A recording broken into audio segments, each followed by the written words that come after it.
السلام علیکم ورحمۃ اللہ وبرکاتہ۔ جی ناظرین، اس وقت آپ کو بڑی غمناک خبر سے آگاہ کرتے ہیں۔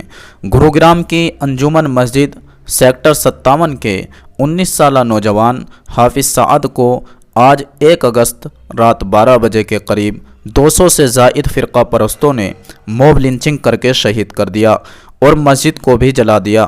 حافظ سعد شہید بہار کے سیتامڑھی ضلع کے ایک چھوٹے سے گاؤں کے رہنے والے تھے۔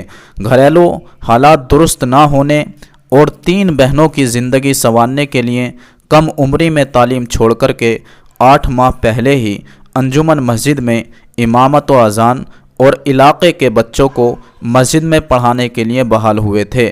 بقول ان کی ہمشیرہ کے رات 11:30 بجے حافظ صاحب سے بات ہوئی تو کہہ رہے تھے لائٹ کاٹ دی گئی ہے اور مسجد کے باہر واچ مین سمیت پولیس کا دستہ پہرے پر تعینات ہے، لیکن رات 12 بجے ایک ساتھ 200 کے قریب موب لنچنگ کرنے والے مسجد میں سو رہے حافظ سعد اور ان کے 2 ساتھیوں پر ٹوٹ پڑے۔ تینوں کو پرتیکشا ہاسپٹل کے ICU میں منتقل کیا گیا، جس میں سے حافظ سعد زندگی کی بازی ہار گئے اور 2 ساتھی سخت ترین زخمی ہیں۔ میری حکومت سے اپیل ہے کہ غریب گھر کے شہید حافظ سعد کے اہل خانہ کو انصاف دلائے اور مجرموں کو گرفتار کر کے سخت سے سخت سزا دے۔